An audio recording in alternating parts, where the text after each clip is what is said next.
Hey Seekers, it's the Mystic Chick. I'm back after a bit of a hiatus. I had guests who were staying with me for just over a week, so things were really busy. But I am happy to be making another video, and this one's been on my mind for the entire week. It's to do with a experience, and I would go so far as to say it was a mystical experience regarding the whole concept of a shared soul. So, as we all know, the theory around twin flames is that it is two aspects of the same soul incarnated or not incarnated. But if you are on planet Earth as a human being and your twin flame is as well, you are two different aspects of the same soul representing the male and female or feminine and masculine energies, gender, not necessarily deciding which one has which energy. So that being said, I've often wondered, how does this actually work? We each have our own individual higher self, but then above that, there is a shared entity known as the soul, is how it's been presented. And different people have offered different explanations in different videos and blogs. And until I actually experience something for myself, I have a really hard time just swallowing that as, law. So for me, in order to really feel that I know something, I need to experience it. So I had the experience. And I had the experience of being part of a shared soul. So how it went was I think it was late at night and I was lying down and I had just completed some audio meditation. And the experience was that I believe I do embody the feminine energy, though, that's not yet confirmed, although I'm pretty sure that's what I'm bringing to the table here. So anyway, in this experience I had, there was, I was really trying to understand what it means to be part of, what it means to share a soul. So soul sharing is what I'm going to call it. And this is something that doesn't really get talked about. There's the whole idea that if you do work on yourself, it benefits your counterpart, and that you have your higher self and they have their higher self, and you can ask to speak to their higher self. But at what level are you one and the same? And this has been my quest, my most recent questioning to the universe, to the source energy. And I was given an answer in a really magical way. So the experience was, and I believe because I have been doing so much work, I'm finally getting to the place that back when I would talk with my twin, and he always offered me this incredible spiritual advice, and it always seemed like it was coming from a totally higher level. And he'd almost admonished me that I hadn't achieved these higher levels. And it was always kind of my personal goal to get to a point where what he said to me was something that I was experiencing for myself. And I would like to say that I'm there. I'm at a point where I really don't feel that he has any counsel to offer me, that if we were to be in the same room, I'm sure he would be pretty impressed with what I've achieved, how I've transformed, how I've moved from a very insecure, low self-esteem, lots of codependency, and ego, fear-based attitudes, to someone who is very, the opposite is how I feel now. at the age of 42 compared to when we met when I was 24. So that being said, I've been doing a lot of work, and I've also I've really gotten to the point where I'm not feeling any neediness around this connection, and I'm also starting to believe and want to teach this, that the whole focus of union in the physical and a romantic relationship, which seems to be how so many people teach about this, is in fact false. And I have been in a space for some time now, maybe, well, really honestly, since I turned 42, which has been an amazing number for me numerologically. And I think it's the beginning of my third adult Saturn return, the first really intense one being in your late 20s.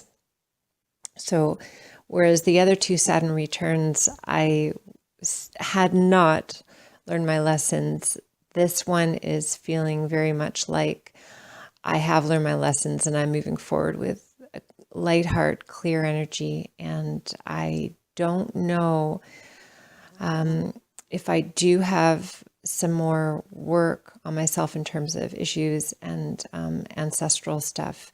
That baggage is feeling very light, the lightest that it's ever felt. And I'm not feeling, dragged down by it or even slowed down by it at this point. I'm really feeling like I'm moving ahead at light speed. So given that I'm in this place or space of to a certain degree enlightenment, I don't know if one can constantly be in a space of enlightenment. I do believe that I'm sure there are people who are. I have moments, and sometimes I have a lot of moments that seem to string together into a long sequence, and I'm feeling pretty good about everything. So that's been the case. So, and feeling very whole. And while I do still feel, a knowing, it's not something that I am actively working to manifest as a 3D romantic relationship. In fact, I've accepted and moved beyond that and look forward to the next interaction, relationship that is going to come into my life. And I truly believe that I am whole, and that this next relationship will be something to be reckoned with. Two powerful people. I don't know, and I don't believe that it's going to be with my twin, or if it is with my twin, the person who I've thought was my twin all this time hasn't been my twin, because I have no evidence that the connection that's brought me to where I am today is ever going to manifest into a relationship. And I truly don't feel that that's the point of this connection. I truly feel that it's in separation, that there's more energy, there's more effectiveness, more people can be reached, more work can be done, as opposed to two parts coming together and that energy being trapped in between the two of them, as opposed to being apart. And without those 3D bonds, there's a lot more room for having an effect on the world around us. So two separate units having more powers apart, as opposed to one unit. And I think you guys know what I'm talking about. Like, you could explain this in terms of, energy molecules and or even just, anyway. So that's something I'll elaborate on. So back to my experience of the soul sharing, where I was invited with my masculine counterpart to experience our soul together. And it was visually in my mind's eye, really a trip. It was just like how whatever movie that was, when I think it was Jodie Foster, is in that huge spaceship and moves through dimensions to get to, wherever that was. I have to look that movie up.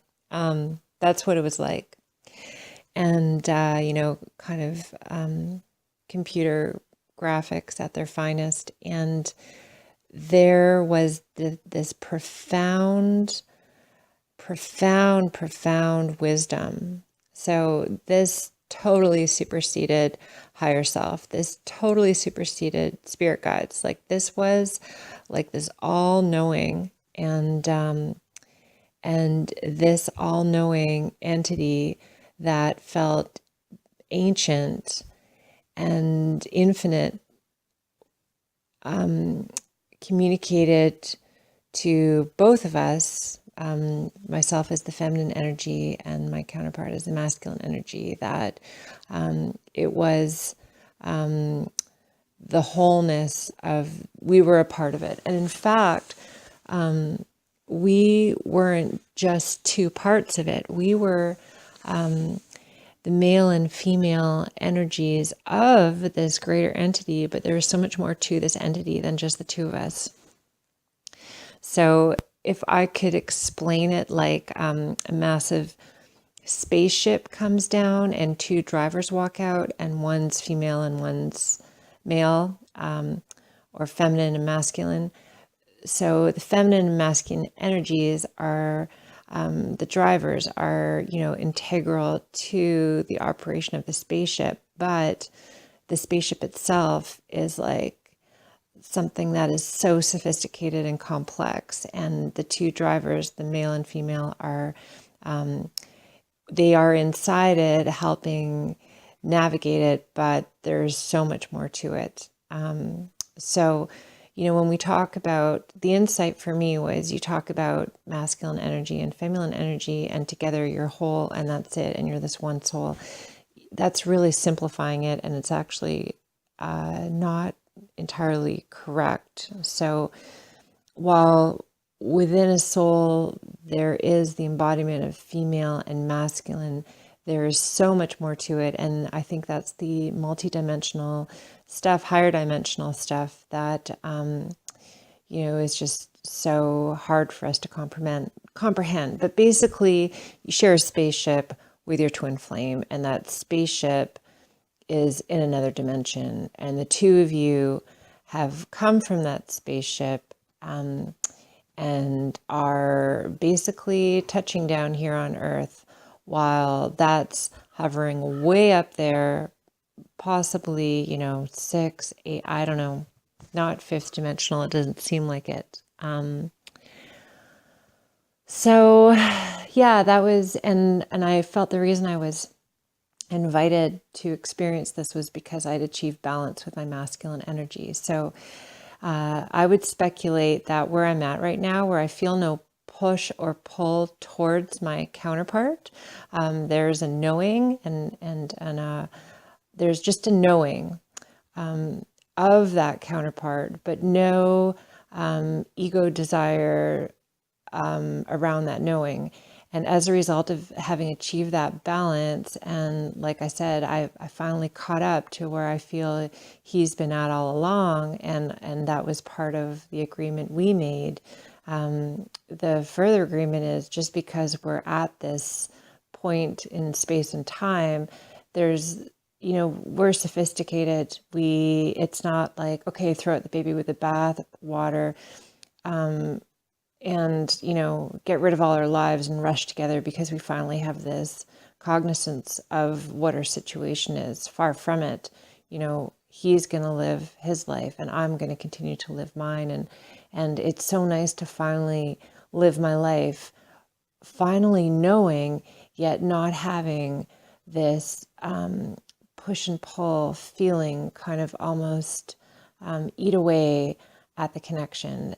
There's a intense, like I said, the sophistication, wisdom, maturity. Like these are all, human words to describe something, but it's like this vast knowing that resides within myself now, and I would speculate that it's also within him. and that we will continue on our paths. And I'm sure at some point we will be on the same path. And I had one psychic say that was going to be a late in life event. I believe I am going to be living a very long life. And so, should that be late in life, that may even be a half life. Late in life for some could be 70, 80. I plan on that being my halfway point. So, that's something that I've known ever since I was a child, that I was here to live a very long life, and to prove that it can be done, and to teach that. And one very strong book that guided me when I was in my 20s and came to a lot of my realizations was Conversations with God, where they talk about how the human body is designed not to decay after 50, 60, 70, 80 years. And it's all in how we treat it. So great. There's some really good information in there. Like anything, take it with a grain of salt, only go with what resonates for you. But so yeah, that was my introduction to my soul sharing, which I've been invited to experience, and I'm excited to have more of these mystical and rewarding and enlightening experiences as a result of my twin flame connection. And I am planning on offering some services because I have decided to get professional about this, and I have signed up for a course in Akashic record reading, which is something I want to focus on for twin flames, and give them the answers that they're so desperately needing to get to where I'm at on my journey, because it's a beautiful place. And I just know that the most amazing things lie ahead. And it took me, 18 years to get here. And like I've talked about in my other videos, people talk about having woken up last year in 2012, and they think they're going to meet their twin flame any minute and fall in love and whatever, have this situation. And I just, if you start listening to these kind of twin flame readings, like, oh, the energies are such that twin flames will come together and wait, and then the next new moon, like one I just listened to, she was saying, oh, well, I know people are disappointed because stuff is coming up between them and their twin flame, but now we've got this. And it's this kind of roller coaster ride. 1 minute, oh, everything's poised to get together. And then the next minute, oh, there's interference. And, if you've just kind of started on this journey, like I was on that roller coaster without even knowing that there was this twin flame thing going on. And it was very painful. And I made a lot of decisions that were very destructive to my life and people around me. And also put my own, I could have manifested things a lot faster. So that's what I want to help people with, and share with all of my experience. And I've done tarot readings. I'm a level 1 psychic intuitive or level 2 psychic intuitive. And I thought that possibly astrology might be the modality I would use to help people. But I have come to the realization that it's Akashic record reading. And this is something that spans so many cultures, and references to it have been around forever. And I've had my own experiences with the Akashic records. So if you're interested, I will be in a position to start helping people, I believe, in the new year. So that's kind of my ETA on that. So hope everyone's doing great. If I could offer any advice at this point, it's to sit still, meditate on the feeling you have, and ask yourself questions about that feeling. What am I meant to know from this? What is this connection teaching me? what about that person I find so attractive? Those are things you need to bring into your own life. You need to become so in love with yourself that this other person, if they're standing next to you, you no longer feel the pull to be with them because you are meeting all of your own needs. So it's all about meeting all of your own needs on your own. And the sexuality aspect, that is very hard. And it takes a very long time to master, but it can be done. And you get to the point where you don't want to lower your energy for short-term sexual gratification. And that energy ends up being used as a creative energy to manifest your life. And that's kind of where I'm at. So anyway, y'all, peace out, and I'll be back with another video soon.